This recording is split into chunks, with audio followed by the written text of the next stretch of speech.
Les forces armées de la République démocratique du Congo informent la population de Goma et ses environs qu'un incident malheureux est survenu ce jeudi 12 septembre 2024 à Mugunga, où une bombe de mortier 120 mm non explosée a tué 3 enfants qui étaient à la recherche de bois de chauffe et qui ont tenté de la manipuler. Tout en compatissant au malheur qui vient de frapper les familles des victimes et afin d'éviter pareils incidents dans l'avenir. À ce jour, personne ne sait si cette Kikouni est en vie. Et s'il est en vie, quel est son état de santé? Quelle est la situation générale? J'ai, en tant qu'une des plus hautes autorités du pays, eu le privilège de participer à l'élaboration et ensuite à l'adoption de notre Constitution. Après la validation du Conseil des ministres, il y a de cela plus de 10 jours. Super. Vous avez travaillé jour et nuit pour faire la restitution de ce qu'a été la gestion budgétaire de l'exercice 2023. Amen. Pour cette raison, et conformément aux lois et règlements de la République, je venais d'instruire au directeur chef de service pour que ceux qui ont travaillé jour et nuit soient rétribués conformément à la circulaire. Le deuil national, 2000 personnes ont été tuées. Hier, on a arrêté un journaliste. On respecte les droits de l'homme. Human Rights Watch peut suivre ça. Amnesty International peut suivre ce discours. Un gouvernement de génocidaires qui est complice, excusez-moi. On est à l'ONU, réponse du pays. Donc, ils sont venus se moquer des Congolais ici. Tout ça, Mawamingi, il a constaté que l'État a singeli abatela batu akomi ko boma bana mboka touti kolela bande ko bakufina biso ya makala sikoyo bayoko boma na siège na biso tozo mituna wapi siko tokoza la sécurité na mboka oyo.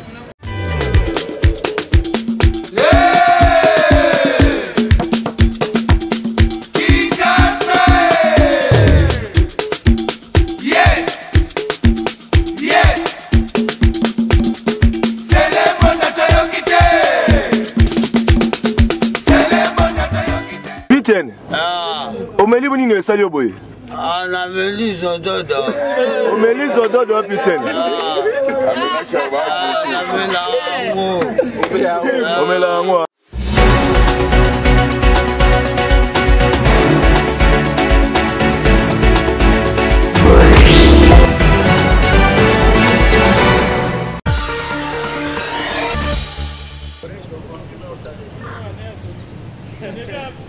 Les grilles de la Cité de l'Union africaine s'ouvrent de manière alternative ce lundi 9 septembre 2024. Les membres du gouvernement se succèdent pour prendre part au premier Conseil de ministres extraordinaire. Farde chemise en main, les matières à traiter s'annoncent abondantes et urgentes. De retour au pays après un séjour de plus d'une semaine où il a participé au Forum de coopération Chine-Afrique 2024 à Beijing, le président de la République vient présider exceptionnellement la réunion du Conseil de ministres de ce lundi. Une rencontre suscitée à coup sûr par des faits brûlants de l'actualité. Le chef de l'État, Félix-Antoine Tshisekedi Tshilombo, devra recevoir du gouvernement le rapport sur la tentative d'évasion à la prison centrale de Makala et ses dégâts.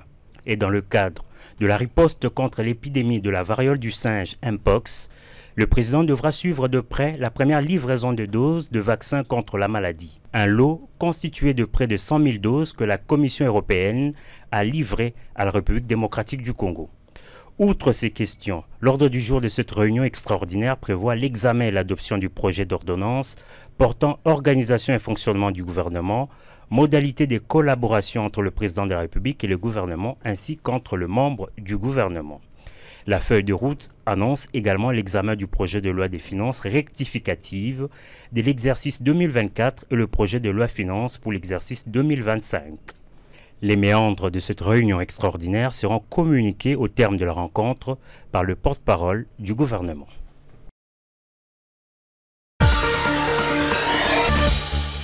Après la validation du Conseil des ministres, il y a de cela plus de 10 jours.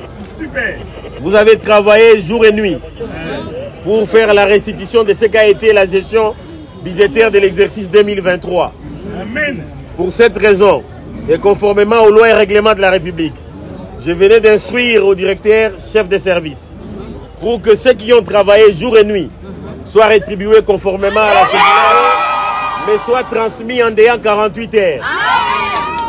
Comme ça, lorsque nous serons à l'Assemblée nationale, les équipes qui vont être en permanence avec nous, que ce soit au niveau de la Cour des comptes, que ce soit au niveau de l'Assemblée nationale ou du Sénat, que ces équipes-là aussi soient rétribuées en fonction de la permanence pour les travaux de défense de la loi de reddition des comptes au niveau de l'autorité budgétaire.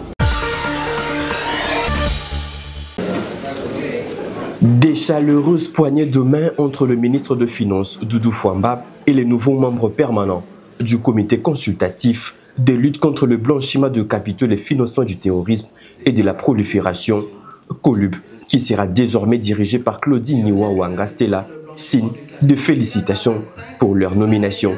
Ces membres, 50 au total, ont été installés au cours de cette cérémonie d'ouverture de 9e assises du comité consultatif. Ces travaux de 2 jours ont pour thème mise en œuvre de la stratégie nationale de lutte contre les blanchiments de capitaux et le financement du terrorisme.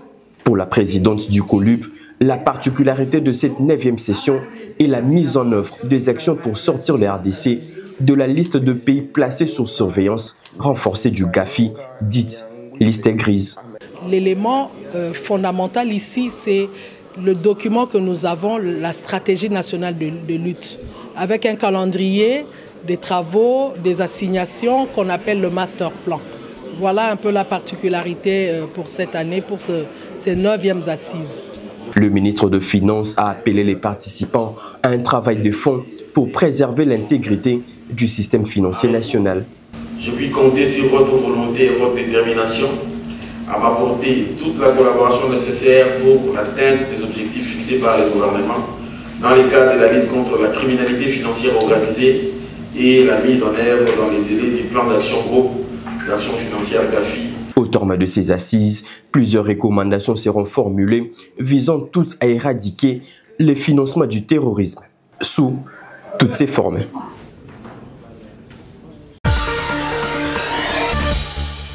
Les forces armées de la République démocratique du Congo informent la population de Goma et ses environs qu'un incident malheureux est survenu ce jeudi 12 septembre 2024 à Mugunga, où une bombe de mortier 120 mm non explosée a tué 3 enfants qui étaient à la recherche de bois de chauffe et qui ont tenté de la manipuler, tout en compatissant au malheur qui vient de frapper les familles des victimes.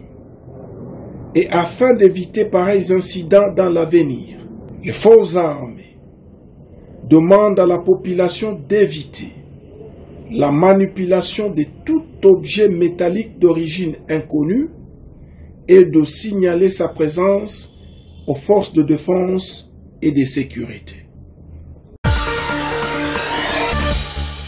Loin de son cabinet de travail, une journée dédiée à la rentrée scolaire en République démocratique du Congo, c'est au rond-point Kitambo Magasin dans la commune d'Ngalima que le ministre provincial de Transport et Mobilité urbaine, Bob Amisoyo Kalumbila, a effectué une descente dans le cadre de ses itinérances initiées lors de la dernière réunion tenue avec les différents services et associations œuvrant dans son secteur de compétences.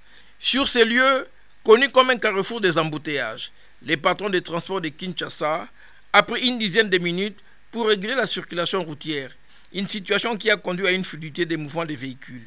Cette action a été saluée par la population qui n'a pas manqué de féliciter cet énorme travail abattu par le numéro 1 des transports de Kinshasa. Conscient de cette tâche grandiose, le ministre Bob Amiso a rappelé aux différents services ses fermes instructions parmi lesquelles la sensibilisation des usagers au strict respect du code de la route, le renforcement des compétences des agents de la division urbaine des transports et de la police nationale de circulation routière et tant d'autres encore. Un véritable homme de terrain, Bob Amisoyo Kalumbila va poursuivre ses descentes jusqu'à ce que des solutions pareilles soient pérennes pour permettre aux Quinoises et Quinois d'évacuer librement à leurs occupations.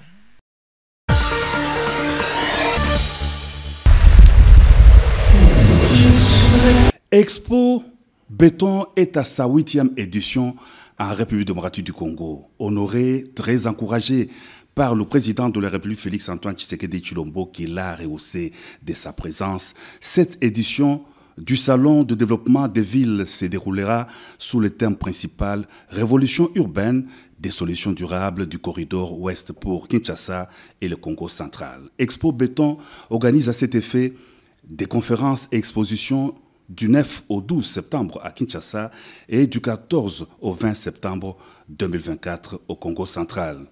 Une présence remarquable parmi l'assistance dans la splendide salle de congrès du centre financier de Kinshasa, c'est celle de quelques chefs des institutions, le président de l'Assemblée nationale Vital Kamerhe, la première ministre Judith Suminwa, le président du Conseil supérieur de la magistrature et plusieurs autres invités d'honneur. Dans son discours d'ouverture de la 8e édition d'Expo Béton, le chef de l'État a salué la dynamique de transformation des villes de la RDC qu'entreprend Expo Béton, et ce, face à la croissance rapide de la démographie au pays. Il a déploré le développement désordonné de nos villes depuis l'indépendance. Le président de la République fait notamment de la question de désenclavement des territoires de la RDC une des priorités de son programme d'action.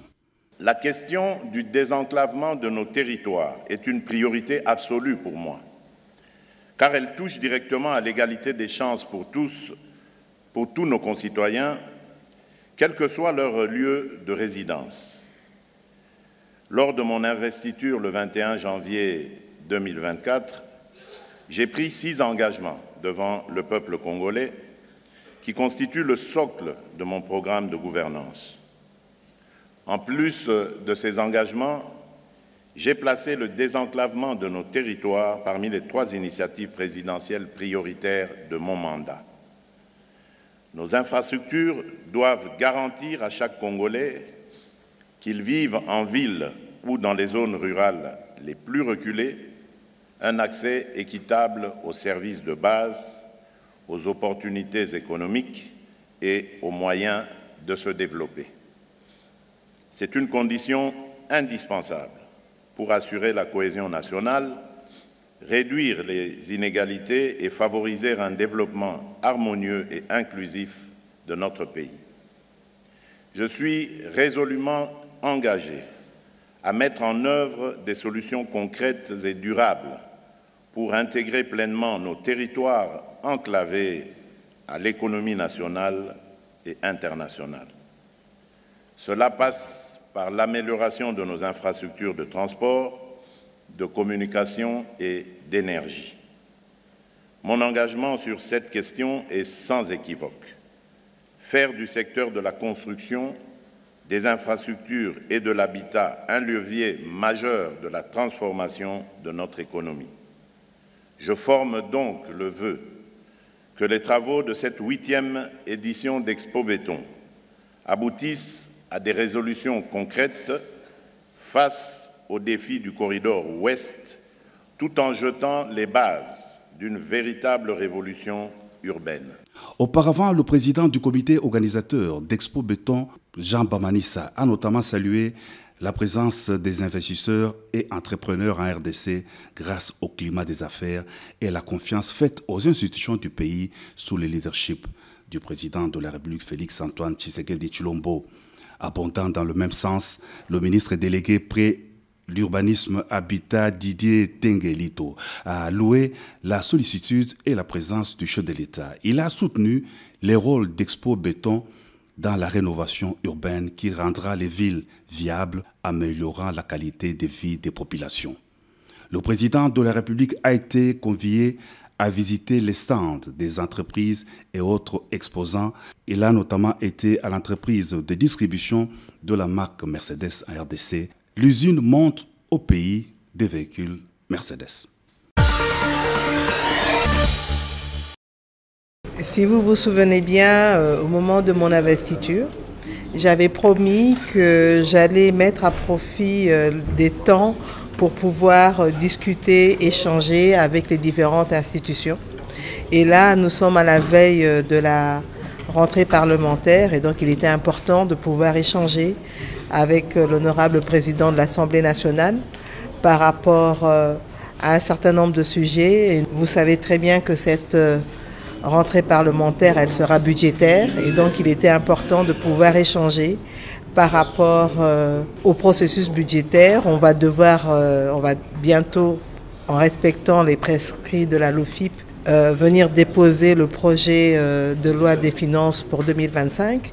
En même temps, il va y avoir le projet de loi pour la reddition des comptes ainsi que le projet de loi rectificative pour l'exercice 2024. Donc tout ça, ça a été les sujets de conversation que nous avons pu avoir avec l'honorable président ainsi que l'honorable questeur, accompagné évidemment du ministre des Finances ainsi que du vice-ministre des Budgets qui représente le ministère du Budget. Bien sûr, ça, on va respecter les délais constitutionnels. Vous savez que le 15 septembre tombe un dimanche, donc nous serons au rendez-vous pour le lundi.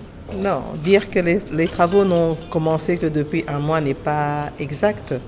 Nous sommes investis depuis le 12 juin et le travail a commencé parce que nous avons été investis sur base d'un programme d'action du gouvernement qui a été validé ici au niveau de l'Assemblée nationale et donc partant de là, le travail a commencé et pour la loi rectificative, pour la reddition des comptes aussi et aussi pour le projet de loi de finances pour 2025. Donc disons qu'il faut féliciter les équipes qui ont travaillé sur ça, les experts au niveau du budget, des finances, mais aussi du plan, puisqu'il y a toute la partie macroéconomique. Et ils ont fait un travail de titan en 2 mois et demi.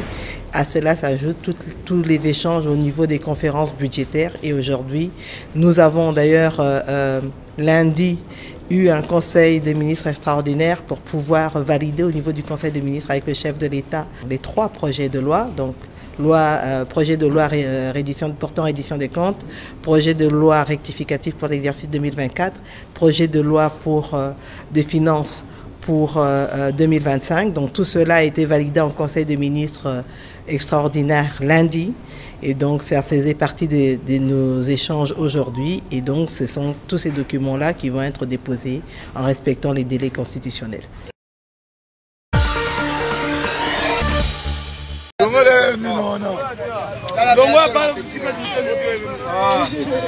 Moni tozana mawa mingi ya constate que l'État oyo asengeli abatela bato akomi koboma bana mboka touti kolela bandeko bakufi na prison ya makala sikoyo bayo koboma na siège na biso tozo mituna wapi siko tokozala sécurité na mboka oyo yango omoni priorité na biso sikoyo ndenge bozwi bilili na morgue epuis tolanda la police wana akomie na est-ce que bapolicier à part kokoma ye technique mosusu ya komaîtrise biso wana zalaki na lokoseza te kaka koboma nde mosala oyo la police ayebi soki ezalaki bavandi tonde tocomprendre mais c'est la police oyo ya les gens pire bayo koboma camarade na biso epuis bakebisi bango ke bino bato ya fayulu il faut tolandela toyeba biso bato ya fayulu tosala bango nini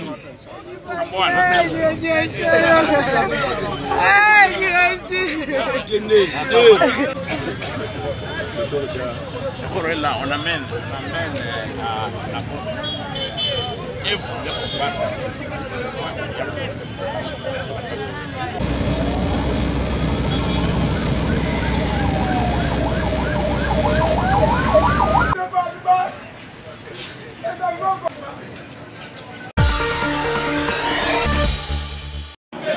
La ministre il a dit ici gardons le silence. Ont-ils fait le deuil national? Le deuil national. 2000 personnes ont été tuées. Hier on a arrêté un journaliste. On restait des droits de l'homme. Human Rights Watch peuvent suivre ça. Un ministère international peut suivre ce discours. Un gouvernement de génocidaires. Non, c'est sérieux. Si tu es complice, excusez-moi. On est à l'ONU, c'est un problème du pays. Donc, ils sont venus se moquer des Congolais ici. Ils ont tué 2000 personnes en prison. Ils disent qu'ils ne violent pas les droits de l'homme. Le Congo ne peut pas être membre aux Nations Unies pour les droits de l'homme.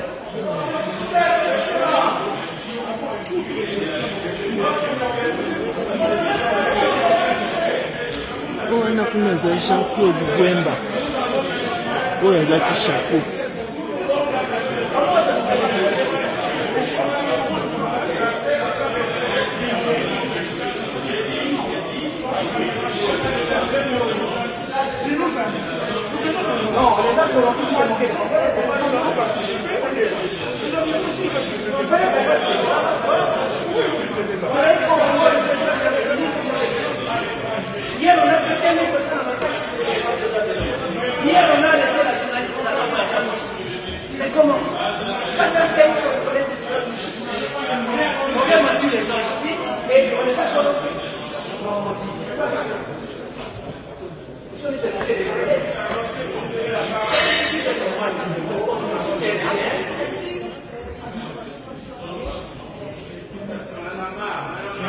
C'est anormal de ne pas donner la parole. C'est anormal. Nous sommes quand même des personnalités politiques de ce pays, non? Pendant 18 ans, député national, président de l'Assemblée provinciale du Congo central, grand leader du Congo, dit, soyons sérieux quand même, il faut respecter les gens.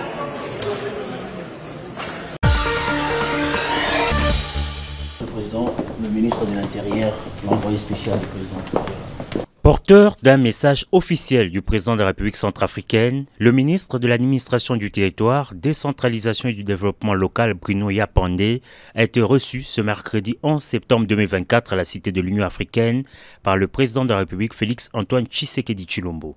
Un tour d'horizon de l'actualité de l'heure et surtout tout ce qui entoure l'environnement des collaborations d'entente et des coopération entre la RCA et la République démocratique du Congo a été fait lors de cette rencontre. C'est des échanges vraiment fructueux qui peuvent nous aider à bien avancer dans la bonne direction tant souhaitée par les deux pays. Nous sommes beaucoup appesantis sur le processus démocratique et politique en République centrafricaine, notamment les différentes élections. L'année dernière, nous avons organisé les élections locales, le référendum constitutionnel dans notre pays, ce qui nous a permis de nous faire doter d'une nouvelle constitution que nous appelons la constitution de la 7e République. Et cette année, c'est également une période exceptionnellement consacrée à des différentes élections.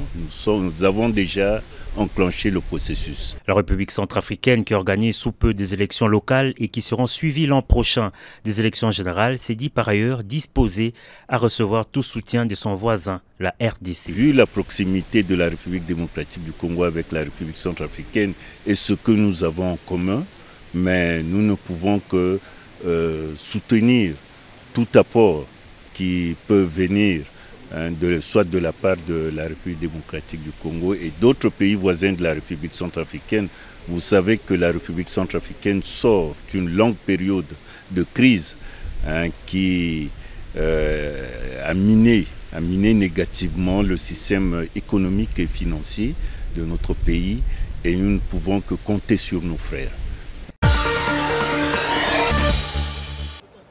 C'est à l'occasion de la 8e édition d'Expo Béton RDC qui se tient du 9 au 12 septembre 2024 au centre financier de Kinshasa que le ministre d'État, ministre de l'Aménagement du Territoire, son Excellence Guy Loandom-Boyo, a pris parole ce 10 septembre lors de la 2e journée de l'événement. Son Excellence, Monsieur le Président de la République, chef de l'État, était ici hier pour lancer officiellement.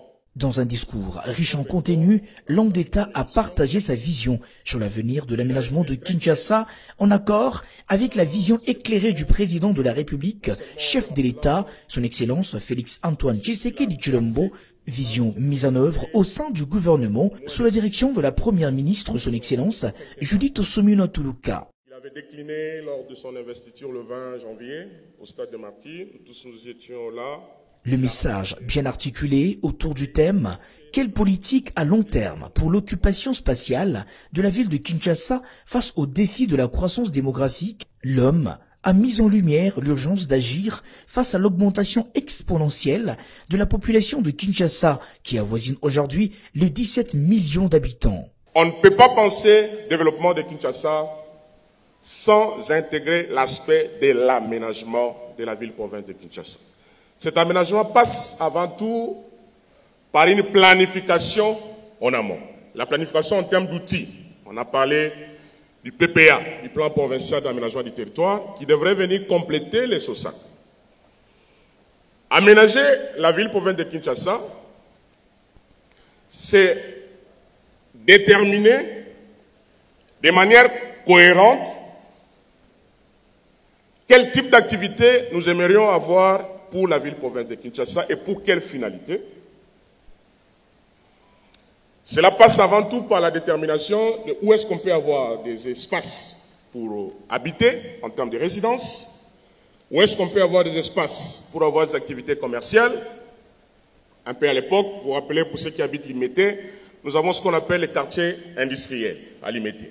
Quelles solutions envisager pour répondre à cette problématique?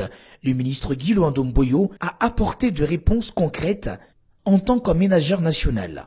Les défis qu'on a en termes d'infrastructure, en termes de politique publique, demandent beaucoup de moyens que chacun de nous dans cette salle doit faire le même effort de payer ses impôts, même si, au regard de sa définition, il n'y a pas de contrepartie, contrairement aux taxes ou aux redevances, mais l'impôt qui est un prélèvement obligatoire, cela relève du patriotisme, cela relève de l'éducation civique de chaque Congolais.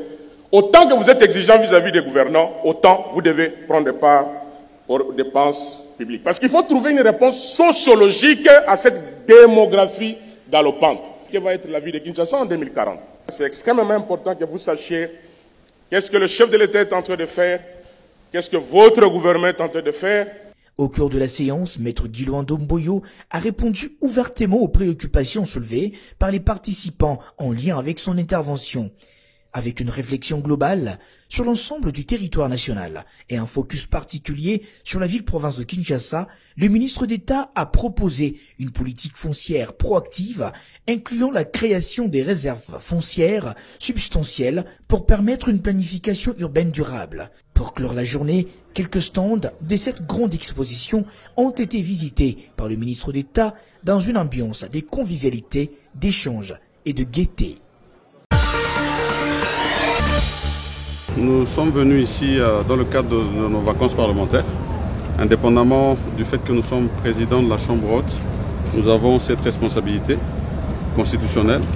Et donc le message que nous avons fait passer ici, c'était d'abord un message de remerciement. Nous avons été très bien accueillis par la population haut-katangaise et par toute la notabilité également, le vice-gouverneur représentant le gouverneur, le président de l'Assemblée ainsi que tous les députés, tant provinciaux, nationaux, les sénateurs. Nous avons eu un bel accueil de toute la notabilité.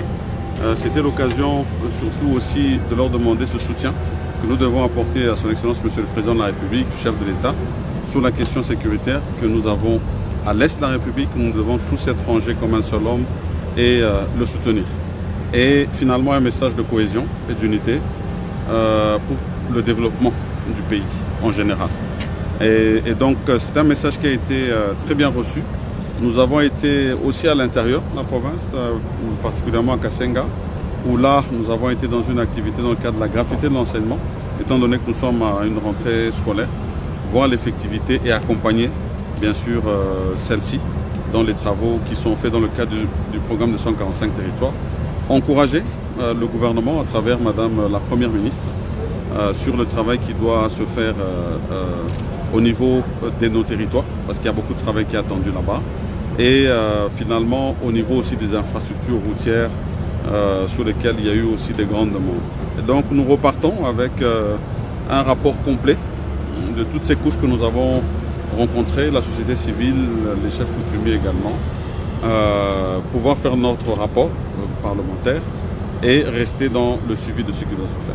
Ce n'était qu'une première visite, une première vacance parlementaire, nous en aurons d'autres par la suite. Nous remercions encore une fois de plus les autorités ici qui nous ont accompagnés dans le travail qui a été fait et nous disons encore merci à la population que nous allons revoir très bientôt. C'est à 13h30 que l'avion de l'honorable a décollé à destination de la capitale de la République démocratique du Congo. Notre jeune frère et ami Seth Kikouni ancien candidat à l'élection présidentielle, a été emmené par les services. Il est détenu arbitrairement dans un de ces nombreux cachots clandestins que le pouvoir avait promis de démanteler. À ce jour, personne ne sait si cette Kikouni est en vie. Et s'il est en vie, quel est son état de santé? Quelle est la situation générale?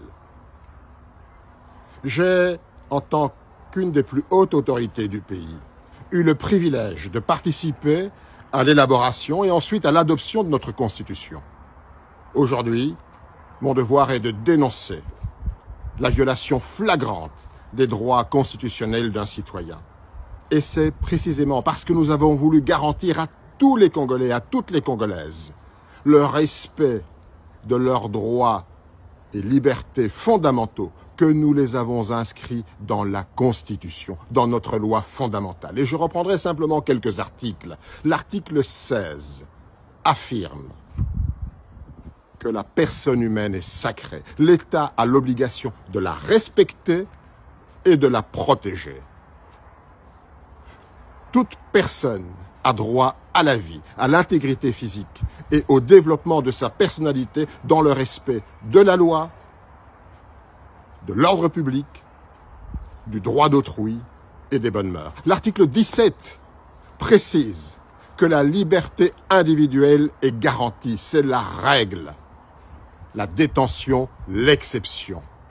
Nul ne peut être poursuivi, arrêté, détenu ou condamné qu'en vertu de la loi et des formes qu'elle prescrit.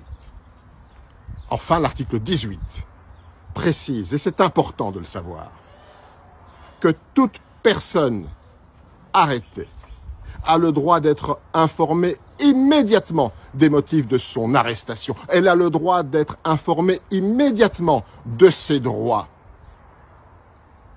Lors d'une arrestation provisoire, la personne a le droit d'être immédiatement en contact avec sa famille ou avec ses avocats. L'arrestation provisoire ne peut excéder 48 heures. Au-delà de cette échéance, la personne doit être relâchée ou remise entre les mains de l'autorité judiciaire compétente. Et écoutez bien, tout détenu a le droit de bénéficier des conditions qui préservent sa vie, sa santé physique ou mentale, sa dignité. Tout cela est foulé aux pieds. Tout est bafoué. Cette Kikouni doit être libérée. C'est un droit qui lui est reconnu par la Constitution. À ceux qui ont choisi de violer notre Constitution, à ceux qui ont choisi de priver cette Kikouni du soutien de son épouse ou de ses avocats, une seule question doit leur être posée. Quelle valeur accorde-t-il aux larmes d'une enfant qui voit son père être emmené sans raison dans un endroit inconnu pour y être enfermé? Rien ne pourra jamais effacer cette douleur.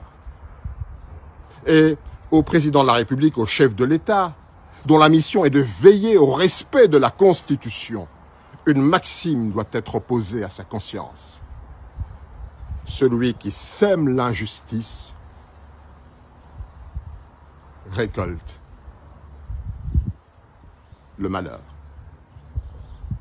À toi, Seth, là où tu es, sois assuré que nous sommes en pensée et de cœur avec toi.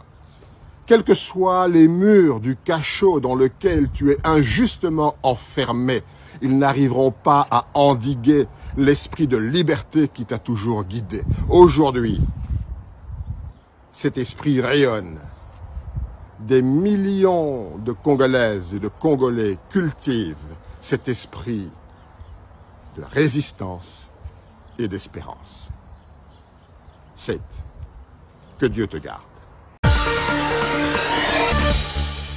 Les chefs des 4 institutions de la République, le président de l'Assemblée nationale Vital Kamerhe, du Sénat Sama Lukonde, la première ministre Judith Suminwa et le président du Conseil supérieur de la magistrature, Dieudonné Kamuleta, ont tous pris part à la réunion interinstitutionnelle présidée ce jeudi 12 octobre à la Cité de l'Union africaine par le chef de l'État, Félix Antoine Tshisekedi Tshilombo. Ils ont débattu pendant plus de 3 heures autour de la première institution du pays garant de la nation des questions d'intérêt national relevant des domaines économiques, sociaux et sécuritaires. Le président de la Chambre basse du Parlement a fait le point de cette grande réunion. Le président de la République a donné des orientations dans tous les domaines de la vie économique et sociale de la vie de la nation. S'agissant de l'économie, le président de la République a souligné sa détermination à voir notre économie décoller, avec notamment la baisse du taux directeur de la Banque centrale. Et ceci va entraîner aussi la baisse du taux au niveau des banques commerciales, de telle sorte que notre économie soit concurrentielle et que les populations, surtout les plus démunies, puissent avoir un accès facile au crédit. Nous avons souligné aussi la question qui est déjà prise en charge au niveau du gouvernement, et ça c'est le président qui l'a rappelé, de voir les prix des biens de première nécessité baisser sur le terrain. Et cela en préservant la stabilité du cadre macroéconomique.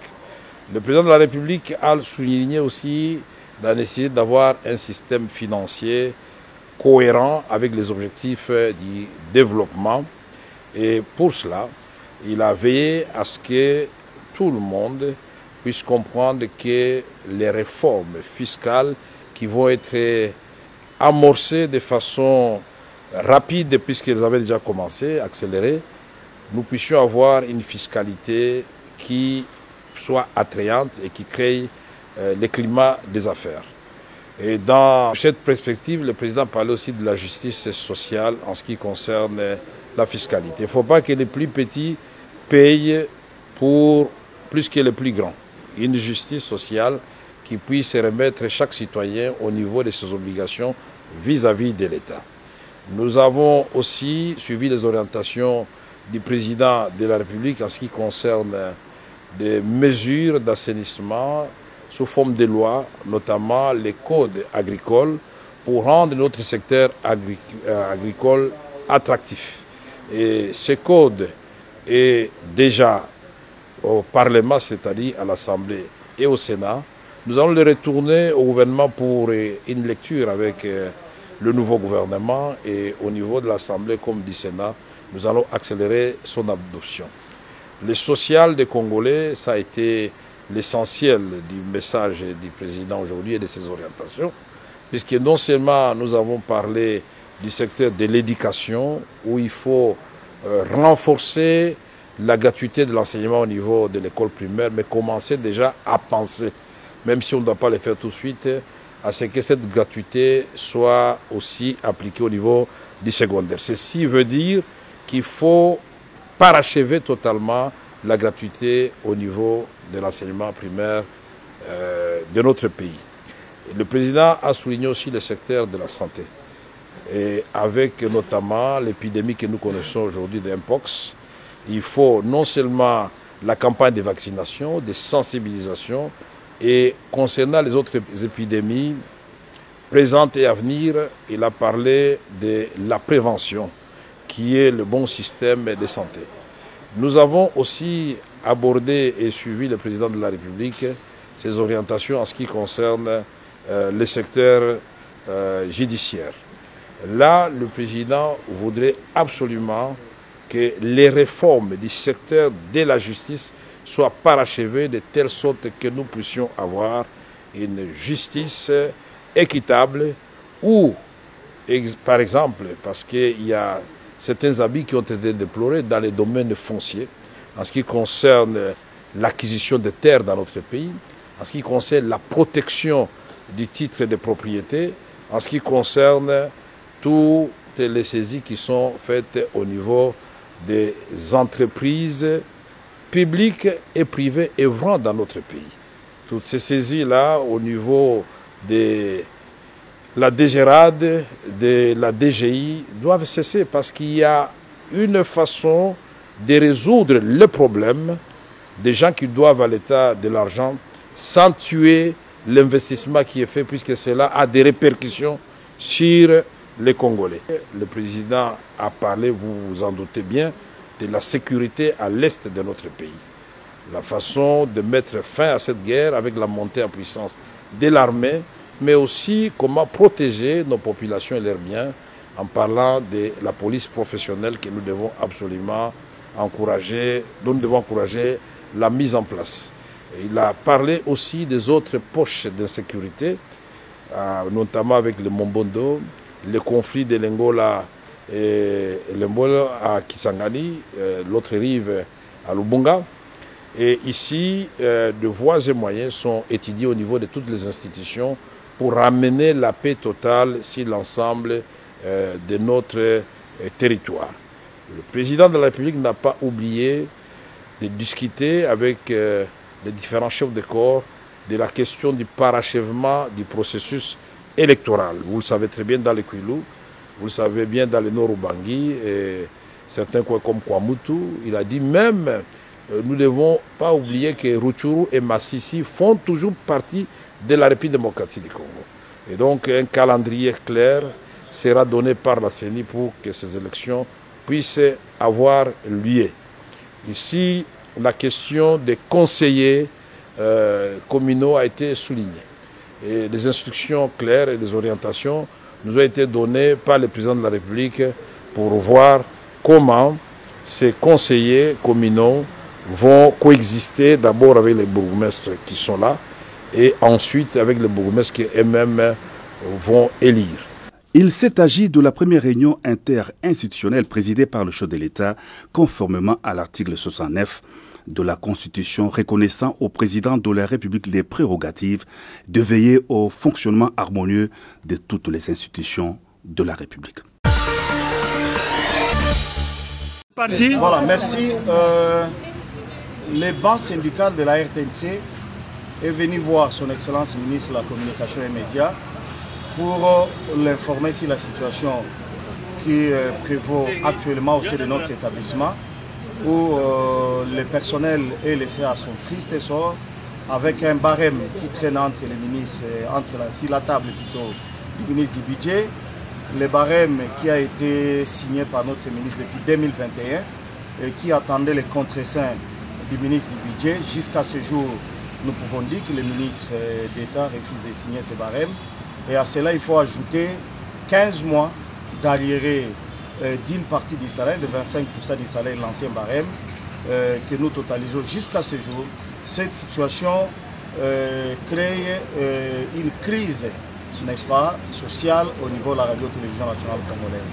Après avoir été avec le ministre, il nous a invités à la patience, le temps qu'il prenne contact avec son collègue du budget pour voir quelles solutions on peut apporter par rapport à ça. Et nous allons attendre peut-être jusqu'à mardi, mercredi.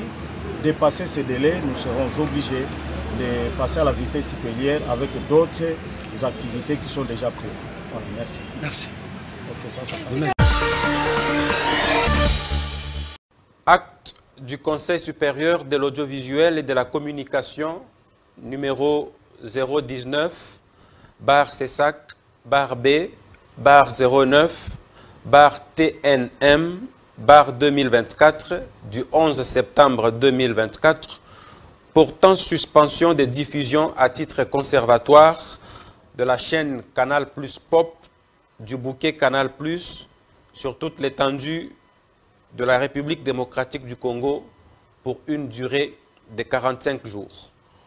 Vu le règlement intérieur du CESAC, en ses articles 50, alinéa 1er et 85, alinéa 2, vu la directive du Conseil supérieur de l'audiovisuel et de la communication, numéro CESAC, barre AP, barre 163, barre 2013, du 1er mars 2013, relative à la télédistribution en République démocratique du Congo, spécialement en son article 23, alinéa 1er, vu la décision du Conseil supérieur de l'audiovisuel et de la communication, numéro CESAC, barre AP, barre 018, barre 2024, du 5 septembre 2024, portant interdiction de diffusion de l'émission Bachelor du bouquet Canal+, sur toute l'étendue du territoire national, considérant le rapport circonstanciel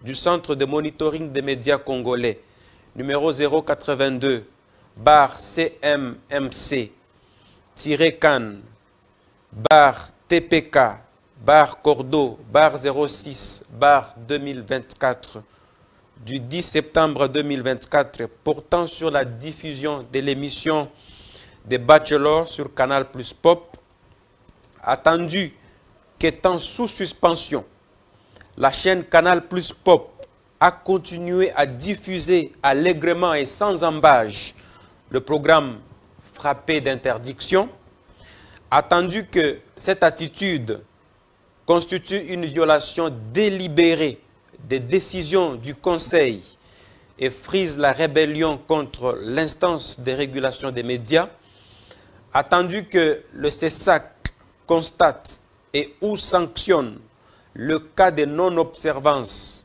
des sanctions par lui prononcées, vu l'urgence et la nécessité, prend à titre conservatoire l'acte dont la teneur suit. Article 1er.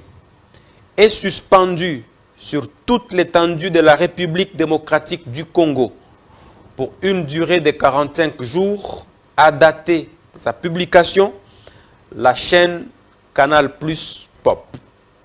Article 2. Le directeur général de Canal+ RDC est invité au Conseil pour présenter ses moyens de défense en rapport avec le manquement relevé ci-avant en déant 7 jours. Article 3. Le procureur général près le Conseil d'État ainsi que le directeur général du Renatelsat sont priés de concourir à la bonne exécution du présent acte qui entre en vigueur à la date de son adoption. Fait à Kinshasa le 11 septembre 2024 pour le bureau du CESAC, Maître Bossembe Lokando Christian, président, Ndjibou Ngoï Serge, rapporteur adjoint. Ont siégé Bossembe Lokando Christian, président, Mboliko Mbolisson Bruno, vice-président, Ndjibou Ngoï Serge, rapporteur adjoint, Louyeye Kundomba Adou, questeur.